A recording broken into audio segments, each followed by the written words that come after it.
तो रेटियस विलेन के इस एपिसोड की शुरुआत वहीं से होती है जहां से पिछला एपिसोड खत्म हुआ था। पिछले एपिसोड के एंड में देखा था जो बैटल स्टार्ट हो चुकी थी, इन सब ने मिलकर हड्डी पे बहुत ही ज़्यादा जोर से अटैक किया था। लेकिन जो अटैक है ना, उस अटैक का असर हड्डी पे बिल्कुल भी नहीं होता। हड्डी तो एकदम सही सलामत है। जो देखकर सब लोग हिले पड़े थे कि अरे बाप रे, इतना अटैक के बाद भी हड्डी को कुछ हुआ काहे को नहीं। और तभी हमारे मेकट पे अटैक करने के लिए हड्डी आगे बढ़ जाता है, तो बीच में गार्ड आता है और गार्ड आके बचा लेता है। और बाद में स्पाइडर नो भी हमला कर देती है, तो अपने गार्ड ने स्पाइडर के साथ ही फाइट करने के लिए लग जाता है। हमारा मेकट भी पीछे से आता है, कहता भाई मैं यहाँ पर हूँ, टेंशन ना ले, इतना बोलकर है ना वो अटैक कर देता है। लेकिन स्पाइडर के ऊपर नहीं, बल्कि जो हड्डी के ऊपर, क्योंकि हड्डी स्पाइडर दोनों साथ में लड़ रहे थे। क्या ना, स्पाइडर के ऊपर ही हड्डी यहाँ पे बैठा हुआ था। जैसे तलवार से हमला करता है, हड्डी यहाँ पे पकड़ लेता है और एक बड़े जोर से झटका हमारे मेकट के तलवार पे देता है। लेकिन हमारा मेकट झटके को अवॉइड करके और डायरेक्ट हड्डी पे हमला करने को तैयार था। दूसरी ओर से जो मोंक है ना, मोंक के कुछ तो ऐसा तैयार करता है शील्ड, और उसके अंदर ही है ना दोनों को बंद कर देता है। जैसे बंद होता है, सारे बंदे अपने सबसे बड़ा बड़ा अटैक निकालते हैं और उस शील्ड के ऊपर डायरेक्ट यहाँ पे कर देते हैं, जिससे शील्ड पूरा बर्बाद। और हमारे सारे बंदे डाउट में आ जाते हैं कि हम सब ने मिला के अपना बड़ा अटैक कर तो दिया है, लेकिन उस अटैक से वो मर जाएगी या फिर नहीं मरेगी, इस बात की कोई भी गारंटी यहाँ पे नहीं है। लेकिन बाद में वो जो पत्थर है ना, पत्थर यहाँ पे टूट जाता है, और जैसे टूटता है अंदर कोई नहीं था, एक पोर्टल जैसा कुछ तो था। जो देख के हमारा मेकट डाउट में कि भाई अंदर से ये पोर्टल या ब्लैक होल ये कैसे अपीयर हो गया। मोंग बताता भाई शिट, ये तो शेमेरू टेक्निक है। हमारे मोंग के लोग के पास भी ऐसी टेक्निक होती है जिसमें बंदे लोग ना कि स्पेस यहाँ पे तैयार कर सकते हैं, और जब कोई बंदा अटैक करे तो उस स्पेस में जाकर छुप सकते हैं। तो सारू ने भी स्पेस तैयार किया और अंदर यहाँ पे छुप गए। तो स्पेस के अंदर से ना बाहर आती हूँ, कहते ले तुम्हारे अंदर इतना ही दम था क्या? अगर इतना दम यहाँ पर है ना तो मेरा कुछ यहाँ पे बिगाड़ बिल्कुल भी नहीं सकते। इतना बोलकर वो डायरेक्ट हमला कर देती है, और जो जाले वाला हमला करती है जिसके द्वारा सारे के सारे बंदे बचकर हवे में चलाते हैं। लेकिन बेचारा अपना गार्ड नहीं आ पाता, तो उसका जो पैर है ना उसके अंदर ही फंस यहाँ पे जाता है। तो मोंक यहाँ पे देखता है, मोंक देखने में बचाने की कोशिश करता है, लेकिन वो भी ज़्यादा कुछ कर नहीं पाता। दोनों जो लड़कियाँ थी भाई वो भी उधर ही मुसीबत में थी, डर जाती कि मम्मी हमारा क्या होगा। हमारा मेक कटर आता है और आने के बाद ना उनको कहते टेंशन मतलब मैं बचा लूंगा। तो दोनों लड़कियां बड़ी खुश हो जाती है। लेकिन हमारा मेकट खाली चुन्नी को लेता है अपने गोद में और लेकर ना उसको उड़ के निकल जाता है, यानी चुन्नी को बचा लेता है। दूसरी जो लड़की थी लिंग शाया, भाई वो अकेले मुसीबत में आ जाती है, भाई मुझे भी लेके जाओ, भाई मेरा मुंह तो निकल जाएगा। तो हमारा जी शायो आता है और कहता है टेंशन मत लो, हमें नाम तुमको बचा लेंगे। सामने से स्पाइडर यहाँ पे आ जाती है और स्पाइडर कहती है कि वेल यार देखा तुम लोग में सब कोई भी यहाँ पे बच नहीं सकता। हमारे मेकट कहती है ये सब बदला तुझे करके क्या ही मिलेगा, क्या तुझे अपना बदला यहाँ पे मिल जाएगा? जो सुनते स्पाइडर कहती है यस बदला, भाई मुझे बदला यहाँ पे चाहिए। तुम लोगों में से कोई राजा को मार के बदला लेने में हेल्प यहाँ पे कर देगा तो मैं उसको छोड़ दूंगी, उसको जान से यहाँ पे नहीं मारूंगी। तो बोलो यार कौन यहाँ पे तैयार है? खाली राजा नहीं बल्कि पूरा शेड नेस्ट को बर्बाद करने में मेरी हेल्प कर दो।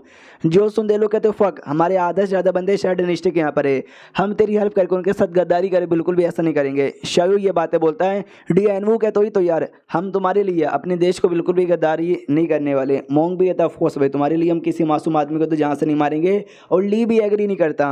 हमारा जो गार्ड है ना पूछता है कि वेल यार आपका क्या विचार है? हमारा मैं कहता जो विचार बाकी लोग का है मेरा भी सेम विचार है। हम तुम्हारे बदले के लिए फिर खाली तुम्हारी लालच के लिए किसी और बंदे को बिल्कुल भी अफेक्ट करने वाले नहीं है। जो सुनते वो भी कहती भाई तो मत करो। मैंने कब बोला था? मैंने तो बस एक छोटी सी कंडीशन यहाँ पे दी थी, तुमको नहीं मानना तो मत यहाँ पे मानो, लेकिन मेरे पास भी कुछ है जो तुम्हारी बॉडी में जैसे घुसेड़ूंगी ना तो ना चाह के भी तुमको मेरी बात यहाँ पे माननी पड़ेगी। ये देखो, इतना बोलकर है ना कोई अपने पूछ से हमला कर देती है। बेचारा अपने गार्ड हिल जाता है कि भाई कोई तो बचा लो।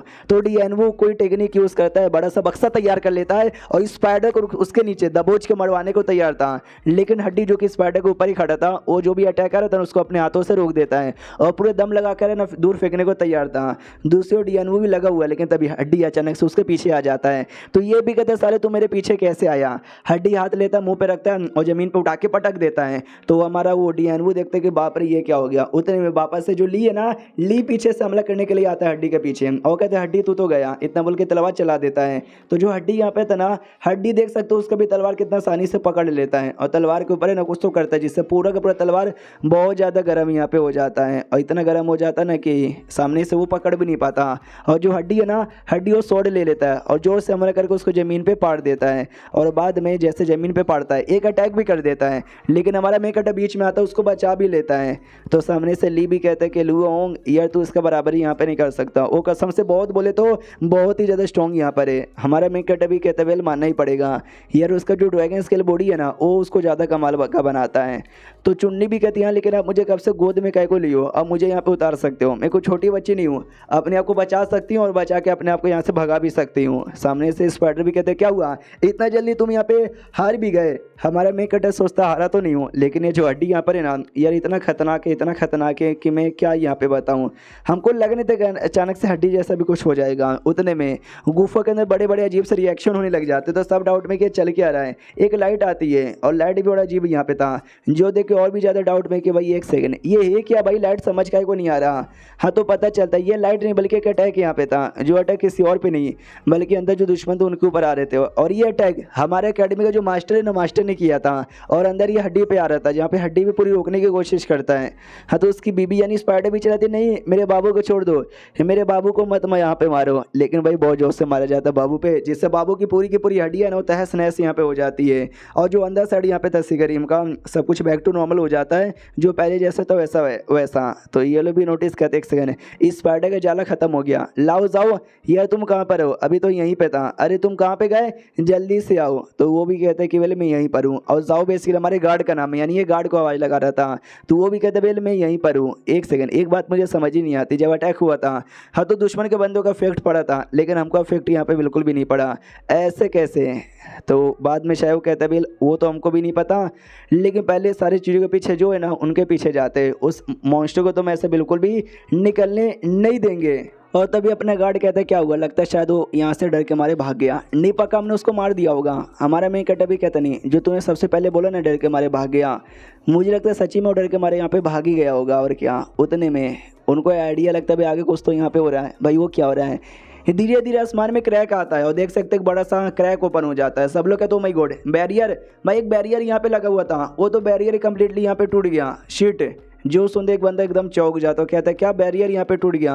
भाई तुमको आइडिया भी है कि बैरियर कितना, मतलब सुनो बड़े बड़े लोगों ने बड़े बड़े सेट वालों ने मिल के बैरियर यहाँ पे लगाया था ताकि आउटर वर्ल्ड में यहाँ पे जा ना सके, लेकिन अब बैरियर ओपन हो गया। हमारा मेन कैरेक्टर भी कहता है तो बढ़िया ना भाई कि बैरियर यहाँ पे ओपन हो गया तो कोई भी बंदा आसानी से आ जा सकता है। तो डीएनवू बताता भाई नहीं तुझे क्या लगता है कि बैरियर यहाँ पे जब लगा गया था क्यों लगाया गया था, बस ऐसे ही मज़े मज़े में नहीं यार, इसके पीछे के काफ़ी बड़े बड़े रीज़न यहाँ पे थे और शायद वो खतरा यहाँ पे था, जो खतरा हमारी दुनिया में भी अब यहाँ पे आ सकता है। तभी जो मास्टर है ना उसका आवाज़ आता है, सुनो सुनो सुनो हमने ओपन यहाँ पे करवाया है, सामने तुम सब यहाँ पे जा सकते हो ताकि तुम इनहेरिटेंस यहाँ पे हासिल कर सको। हमारा मेन कैरेक्टर है तो ये करने के लिए तो यहाँ पर आए और अभी के लिए आप आउटर वर्ल्ड में यहाँ पे भेजे जा रहे हो, यहाँ पे नहीं मिलेगा क्या, वहीं पे मिलेगा। जो सुनते ये भी बताता है मास्टर कि हाँ भाई हमने अंदर पूरा ढूंढने की कोशिश की, अंदर हमको मिला ही नहीं, जब अंदर मिला ही नहीं है तो समझो बाहर होगा आउटर वर्ल्ड में, तो जाओ बिंदा जाके चेक करो। और ये चैप्टर यहीं पे ख़त्म हो जाता है। तो हम मिलते हैं किसी और वीडियो में, जब तक के लिए बाय बाय।